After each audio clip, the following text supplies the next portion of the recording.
कौन सी बातें हैं जो आप लोगों तक पहुंचनी चाहिए, आप लोगों को ऐसे कौन से खबरें हैं, कौन से समाचार हैं जो पता होने चाहिए। हिमाचल की बात में हमेशा की तरह कैमरा पर मेरा साथ दे रहे हैं senior video journalist Ajay Bhatia ji. ज्यादा समय आपका नहीं लेंगे, शुरुआत करेंगे यहां पर आज की मुख्य खबरों से। उससे पहले आप लोगों से एक अनुरोध अवश्य रहेगा कि स्ट्रीम को जितना ज्यादा हो सके शेयर करें और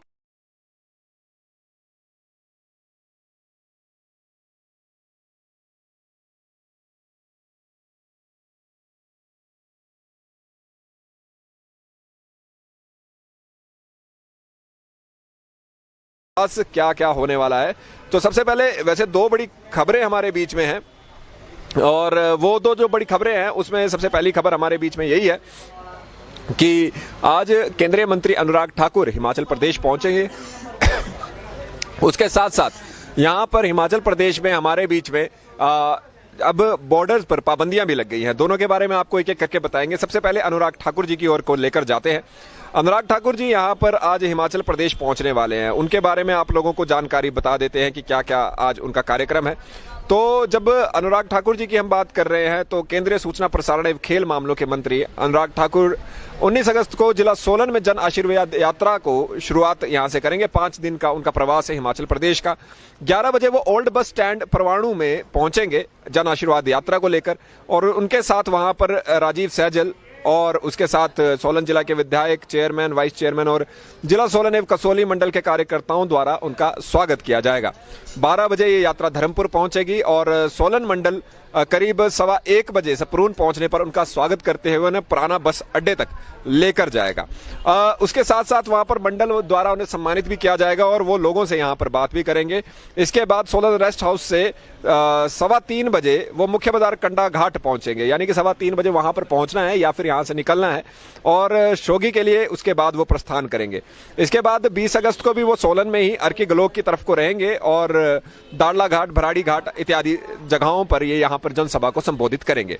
ये तो रही अनुराग ठाकुर की आने की बात। यहां पर केंद्रीय सूचना प्रसारण एवं खेल मामलों के मंत्री अनुराग ठाकुर यहां पर हिमाचल में मंत्री पद के बाद पहली बार पधार रहे हैं। उन्हीं के साथ साथ यहां पर ये इनका 5 दिन का प्रवास है, सभी जगह पर यहां पर सम्मेलन होगा। उसके साथ साथ ही अब आप हिमाचल अगर यदि आना चाहते हैं तो हिमाचल आने में अब आप एकदम से हिमाचल नहीं आ सकते। जैसे कि आप लोगों को जानकारी, हमने आपको ग्राउंड रिपोर्ट भी दिखाई है कि हिमाचल के प्रवेश द्वार जो टीटीआर बैरियर है वहां पर किस तरह से जो सरकार द्वारा पाबंदियां जो लगाई गई हैं उसके साथ साथ ही यहां पर अब उन पाबंदियों में और उन्हें और कड़ा कर दिया गया है। उनमें कुछ बदलाव हो चुके हैं और वो बदलाव क्या है उसके लिए 4 जो हमारे बीच में पॉइंट का एक नोटिस यहां पर निकाला गया, एक अधिसूचना यहां पर निकाली गई है। तो महत्वपूर्ण अधिसूचना है, इसलिए फिर से आप लोगों को हमेशा की तरह कहेंगे कि स्ट्रीम को जरूर शेयर कीजिए। कोरोना बंदिशों के नए ऑर्डर क्या कहते हैं वो आप लोगों को जानना जरूरी है क्योंकि काफी लोगों में इसके रिगार्ड में काफी ज्यादा असमंजस की स्थिति थी। तो जितने भी गुड्स कैरियर है, लोडेड अनलोडेड, उनको यहां पर रोकने में मना किया गया है। एग्जेम्प्टेड है वो सारी रिस्ट्रिक्शंस के लिए और उसी के साथ इंटरस्टेट मूवमेंट जो है वो मॉनिटर की जाएगी। रजिस्ट्रेशन होनी चाहिए उसके लिए कोविड इजी रजिस्ट्रेशन सॉफ्टवेयर पर, यानी कि जैसे पहले था covid19epass.hp.gov.in। आपको इस वेबसाइट पर जाकर रजिस्टर करना है और उसके बाद सिर्फ रजिस्टर ही करने के लिए यहाँ पर कहा गया है। ये नहीं कहा गया कि उसके बाद आप लोगों के पास यहाँ पर रजिस्ट्रेशन के पास अप्रूवल के लिए नहीं कहा गया है।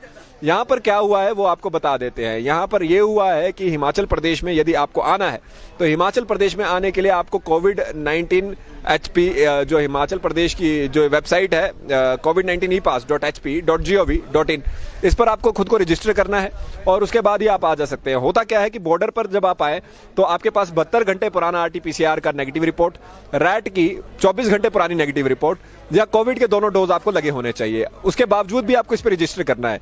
अगर आपके पास इन तीनों में से कुछ भी नहीं है तो भी ग्राउंड रिपोर्ट के जरिए हमने आपको दिखाया था कि रैट का टेस्ट ऑन द स्पॉट वहां पे हो जाता है।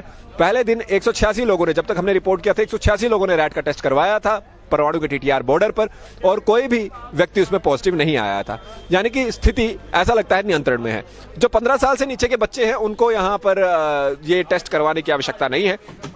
उन बच्चों के लिए यहां पर सरकार द्वारा जो अधिसूचना दी गई है वो ये कहा गया 18 साल से नीचे के बच्चे, 15 भी नहीं, जो यानी यहां पर वयस्क नहीं है, वो अगर अपने पेरेंट्स या गार्डियंस के साथ आ रहे हैं और उनके पेरेंट्स और गार्डियंस को यहां पे वैक्सीनेशन की डबल डोज लगी है या RT-PCR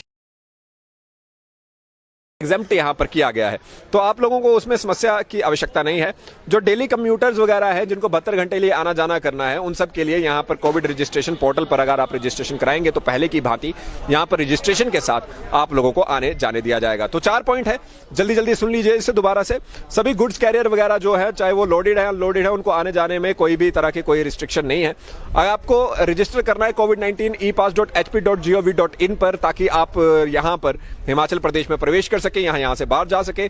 जो आपने अंदर बाहर आना जाना करना होता है 72 घंटे के लिए आप लोगों को वो अलाउ किया जाएगा अगर आप इस पर रजिस्टर कर लेंगे।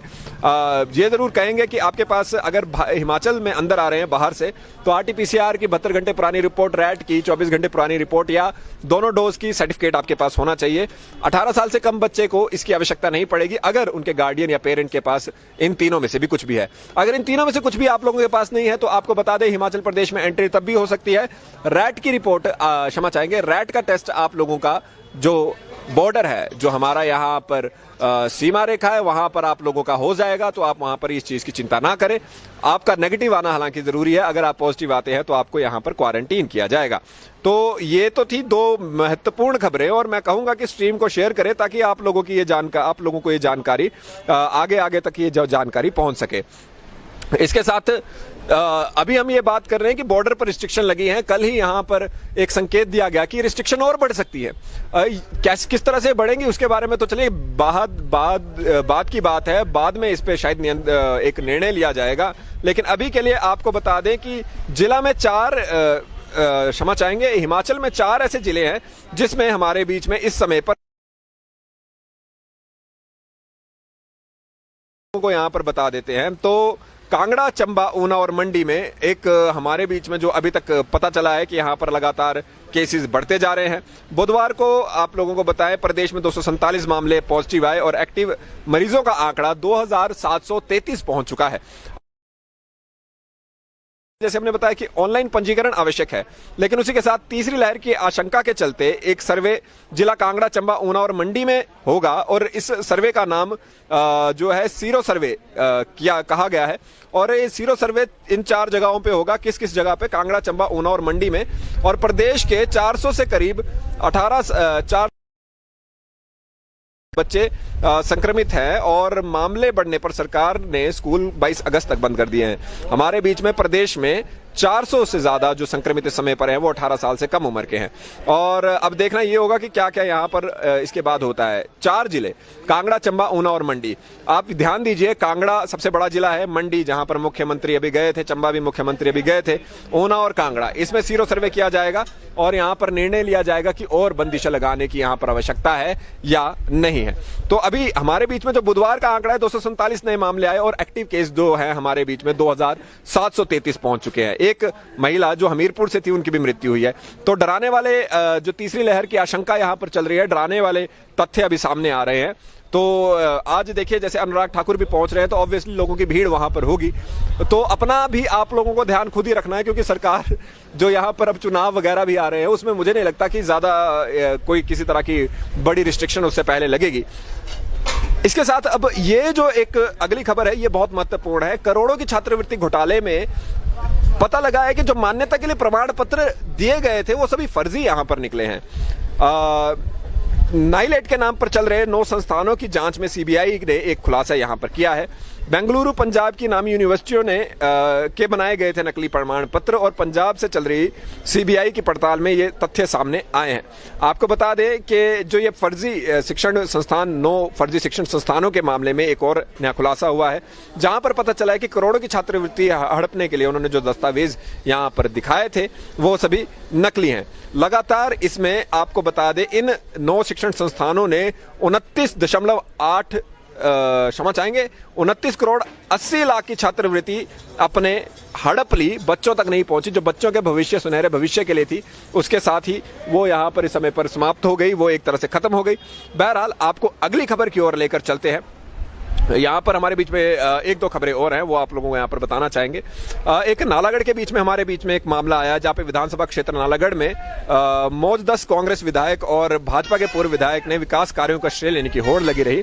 बुधवार को जिन विकास कार्यों का वर्तमान कांग्रेस विधायक लखविंदर राणा ने पहले उद्घाटन किया, उसके ठीक 2 घंटे बाद भाजपा के पूर्व विधायक केएल ठाकुर ने भी उन्हीं कामों का शुभारंभ करने पहुंच गए। लखविंदर सिंह राणा ने नालागढ़ नगर परिषद के वार्ड 5, 6 और 7 में 50 लाख की लागत से लगने वाले इंटरलॉक टाइलों का कार्य का शुभारंभ किया। इन वार्डों के पार्षद भी वहां उपस्थित रहे और उसके कुछ ही देर बाद नालागढ़ के पूर्व विधायक भी वहां पर पहुंचे और वो भी 2 घंटे के बाद उसका यहां पर उद्घाटन करने पहुंचे। तो अपने आप में ये अलग सी बात यहां पर देखने को मिली है। बहरहाल एक और आप लोगों को खबर बता दें कि राष्ट्रीय शिक्षक पुरस्कार यहां 70 साल बाद प्रिंसिपल ने कहलोक स्कूल को जमीन दिलवाई थी, उनको क्षमा चाहेंगे एक कमल किशोर यहां पर उनको राष्ट्रीय सेकेंडरी स्कूल कह, इन्हें यहां पर बुधवार 5 सितंबर को सम्मानित किए जाए। भारत भर के 44 शिक्षकों की सूची में हैं। चलिए जी, इसके साथ साथ एक आखिर में आप लोगों को एक ऐसी खबर बताते हैं जो आपको शिमला में नीले रंग के पानी की बोतलें टांगी गई हैं। ये इसके ऊपर कोई वैज्ञानिक इसमें पुष्टि नहीं है, लेकिन लोगों को ऐसा लगता है कि जो नीले रंग की पानी की बोतलें अगर घरों के बाहर टांगे तो उससे जो हमारे बीच में जितने भी कुत्ते हैं वो गंदगी नहीं फैलाते हैं। कारगर भी ये साबित हो रहा है लोगों के अनुसार। लेकिन यहाँ पर जब हमने इसके बारे में पता करने का प्रयास किया, ये जानने का प्रयास किया कि किस तरह से ये हो पाता है या कोई वैज्ञानिक पुष्टि है, तो बहरहाल यही है अभी के लिए हमारे बीच में जो महत्वपूर्ण। सभी लोग जो यहाँ पर जुड़े, आप सभी लोगों से ये अनुरोध तो अवश्य रहेगा कि स्ट्रीम को जितना ज्यादा हो सके शेयर करें। कुछ देर में अनुराग सिंह ठाकुर आप लोगों के बीच में यहाँ पर सोलन पहुंचेंगे, तो आप लोगों को वहां की लाइव तस्वीरें भी लगातार हम दिखाते रहेंगे। तो जुड़े रहे लाइव टाइम्स टीवी के साथ। सीनियर वीडियो जर्नलिस्ट अजय भाटे जी कैमरा पर मेरा साथ दे रहे थे। मेरा नाम मुकुल देव रक्षपति है। जल्द मिलते हैं अगली अपडेट के साथ। देखते रहे लाइव टाइम्स टीवी। जय हिंद।